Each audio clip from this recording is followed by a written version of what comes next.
I've met someone, Michael. Someone who actually sees me, who makes me feel alive. He's younger, more exciting. We're moving in together. I've taken what's mine half of everything. The words hit me through my AirPods, cold and clinical. As I was finalizing a crucial Q3 market trend presentation for the executive team, my wife, Sarah, delivered her bombshell via a pre-recorded video message, her face framed perfectly, like one of her lifestyle influencer posts. Half. That meant at least $150,000 from our joint investment account, plus God knows what else. I felt the blood drain from my face, but my expression remained neutral as I looked at my 3 screens of data. The team was waiting. I clicked send on the presentation deck, then unmuted myself. All right, team, the Q3 analysis is in your inboxes. Let's walk through the key findings. I somehow managed to deliver the presentation, answer questions, and even crack a joke about consumer predictability. That's the only word. The next 24 hours were a blur of autopilot. I went home to an eerily empty closet on her side, her perfume lingering like a mocking ghost. The for sale sign hammered into our lawn by a realtor I'd never met was the final, brutal data point. My meticulously ordered life had just been subjected to a hostile takeover. That night, staring at the ceiling, the analyst in me kicked in. This wasn't just an affair, the speed, the cleaned-out account, the house sale, this was a coordinated extraction. I needed data. I needed to understand the full scope of this betrayal. The signs had been there, of course, data points I'd registered but miscategorized. For at least 6 months. 1. Sarah's sudden obsession with a new expensive wellness and investment guru, Ethan Vance, whose seminars she attended religiously. 2. Her increasingly vague explanations for late nights, often attributed to networking. For her burgeoning lifestyle consultancy. 3. New expensive clothes and secretive phone calls she'd take out on the patio, her voice hushed. I wasn't a snoop, but I wasn't an idiot either. My professional skepticism, usually reserved for market fluctuations, had started to bleed into my personal life. So, I'd made a couple of quiet moves. Firstly, I'd subtly redirected a portion of my monthly bonus into a separate, personal account, my contingency fund, as I mentally labeled it. Secondly, I'd made digital backups of all our important financial documents, tax returns, and property deeds, storing them on an encrypted drive I kept in my office safe. A gut feeling, a sort of internal risk assessment, told me to prepare for a storm. I just hadn't anticipated a Category 5 hurricane. I met Sarah at a university alumni networking event 10 years ago. I was a junior analyst then, trying to make sense of consumer behavior. She was vibrant, working in marketing for a tech startup full of ambitious ideas. We connected over a shared sarcastic humor and a surprising love for old jazz records. We married within 18 months, a small ceremony with close friends and family. In the early days, she was my biggest cheerleader. She'd listen patiently as I explained complex data sets, her eyes bright with what I thought was genuine interest. I remember one evening, celebrating my promotion to senior analyst, we slow danced in our living room to Miles Davis, dreaming about our future. It felt solid, real. My family background was modest, working class. My parents instilled in me the value of hard work and fiscal prudence. Sarah came from a more affluent background. Her father was a successful surgeon, her mother a society fundraiser. Money was always less of an object for her. Our house, a beautiful 4-bedroom colonial in a good school district, was purchased largely with a down payment from my carefully saved earnings and a small inheritance from my grandmother. I was proud of it, a tangible result of my dedication. Her name was on the deed, of course. We were partners. My work as a market analyst meant long hours, deep dives into data, and a methodical approach to everything, analysis paralysis. She'd sometimes joke, but affectionately, back then. One of the key terms in my field is consumer segmentation, understanding different groups. Ironically, I'd failed to see the emerging segment of one in my own home. The distance began subtly. About 3 years ago, her interest in my work waned. It's all numbers and charts, Michael. So dry, she'd say. She quit her demanding marketing job to become a lifestyle consultant. A career path that seemed to involve more brunches and Instagram posts than actual clients. Conversations shifted from to her new friends, her new ventures, her need for personal growth. She started complaining I was too predictable, too focused on work. The Ethan influence accelerated things. Suddenly, my steady income wasn't aspirational enough. The turning point was 6 months ago when she suggested we refinance the house to unlock equity for her business ventures, which seemed to align suspiciously with Ethan's investment advice. I'd hesitated, suggesting a more conservative approach. She'd accused me of not supporting her dreams. That was the first time I saw coldness in her eyes. The 2 weeks after her video message, while sifting through digital debris, I logged into our shared cloud storage, an account she'd probably forgotten about. And there it was, a folder mislabeled Vacation Plans.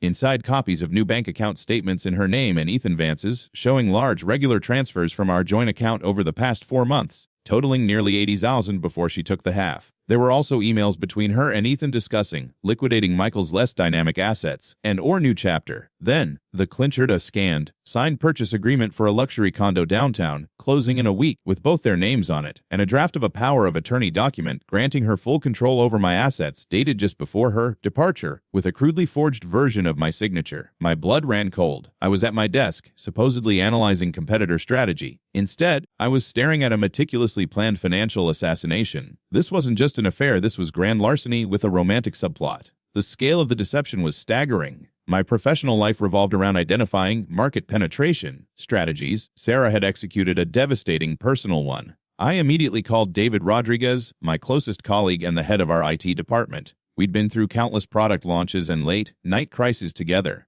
I trusted his discretion and his pragmatic mind. We met in a quiet corner of the office cafe. I laid out the key findings, minus the emotional devastation. She didn't just leave David. She's been systematically draining funds, and it looks like she forged my signature to try and gain control of everything. David listened, his expression grim. Man, that's not just divorce, that's criminal. You need to lock down everything, digital and financial. And you need a lawyer, a shark. I know a guy who had a similar situation with a business partner. His lawyer was a bulldog. He then added, your remote access logs to the company network, are they clean? Did she ever have access to your work laptop unattended? His practical, problem-solving approach was exactly what I needed. That evening, a thought struck me. Sarah had an old tablet she used for her lifestyle research synced to her primary accounts. I still had the Find My Device credentials. With a knot in my stomach, I logged in. The tablet pinned its location: a high-rise condo building downtown, the same one listed on the purchase agreement. Then I remembered the smart home security system I'd installed, the one with remote cloud access. I pulled up the app. The interior camera in the living room was active. I watched, heart hammering, as Sarah and Ethan toasted with champagne in my living room, surrounded by packed boxes. Ethan picked up a framed photo of me from the mantelpiece, laughed, and tossed it into a trash bag. The raw, unadulterated contempt was a punch to the gut. I meticulously saved the footage, time-stamped and secure. Each click was a small act of defiance, a data point in my counter-offensive. This wasn't just about recovering money anymore, it was about reclaiming my dignity. Another key concept in my field is predictive analytics, trying to foresee future behavior based on past data. I was now applying it to my wife. The shock was morphing into a cold, hard resolve. This wasn't a messy breakup, it was a calculated fraud. My analytical brain, usually dissecting market trends, was now deconstructing a personal con. My first plan: secure everything. Change passwords, notify banks of potential fraud on joint accounts, alert credit agencies. Second, gather all evidence. Document every transaction, every piece of communication, every observation. Third, and most crucial, find the right legal weapon. This wasn't a job for a standard divorce lawyer. The next morning, I called Jessica Chen, the lawyer David had indirectly recommended. Her website specialized in financial fraud and complex litigation.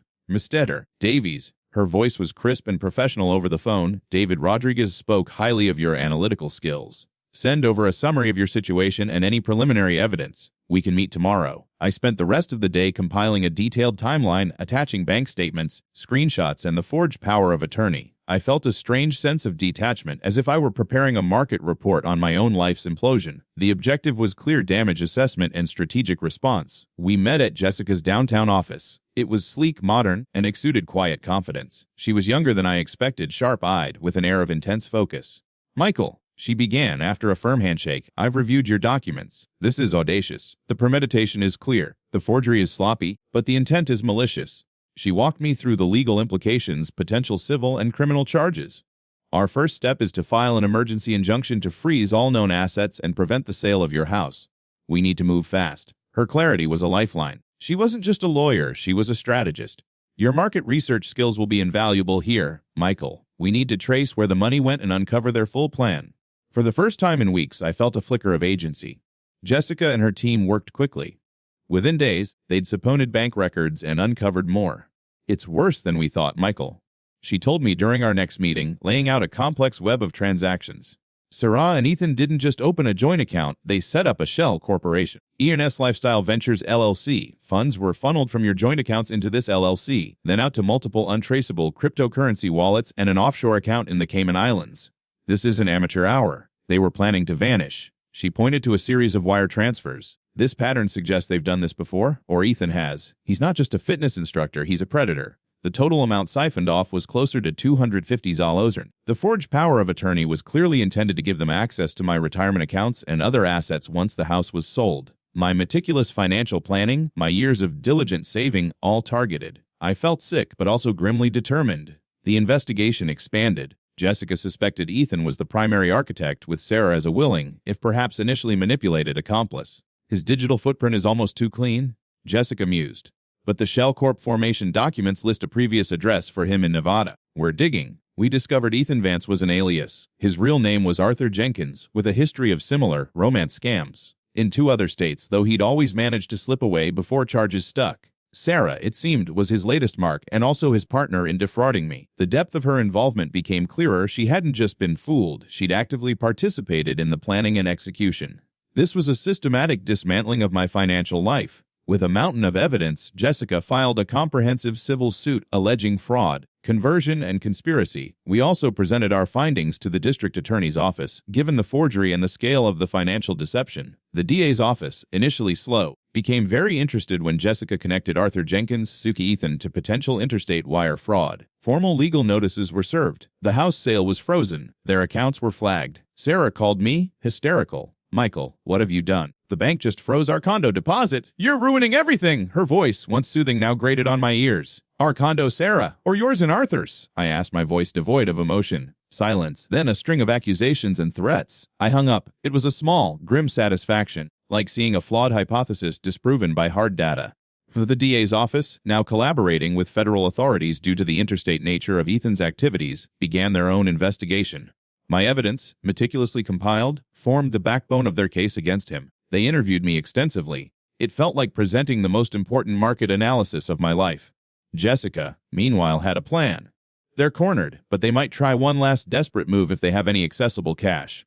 Working with the authorities, they allowed a small, previously unknown account of Ethan's to remain accessible, a kind of digital honeypot. They anticipated he might try to use it to flee. And he did. We had installed discreet surveillance, all legally sanctioned, near the condo. The call came on a rainy Tuesday.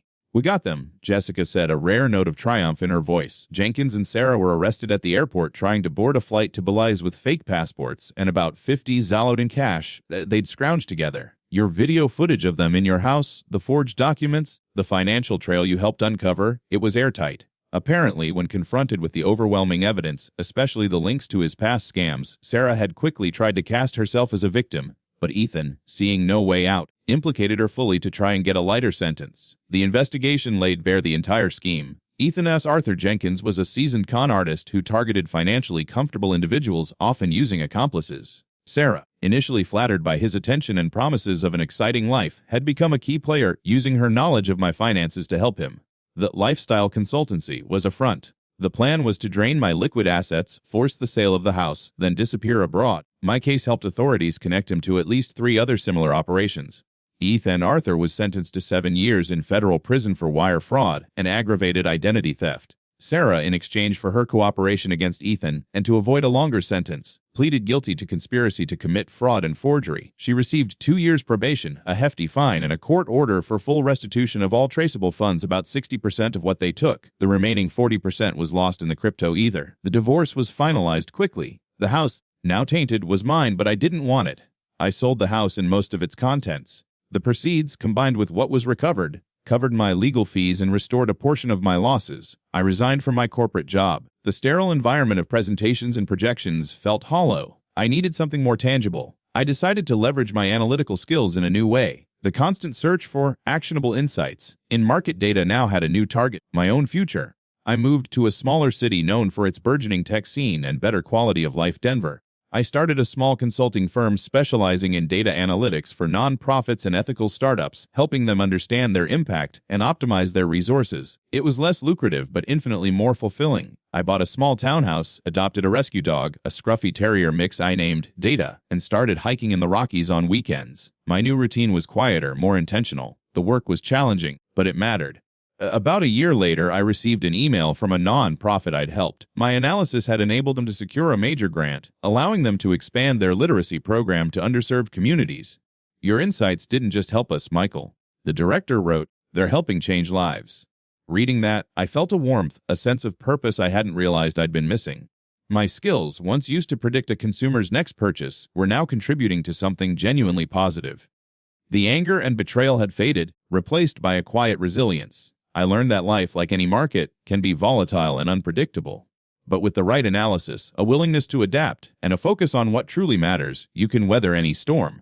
I heard through the grapevine that Sarah was struggling, working a low-paying admin job back in her hometown, her reputation in tatters. Ethan was still in prison. I felt no satisfaction, only a distant pity. My life was no longer defined by their actions, but by my own choices. I had analyzed the wreckage, salvaged what was valuable, and built something new, something stronger. And that, I realized, was the most valuable return on investment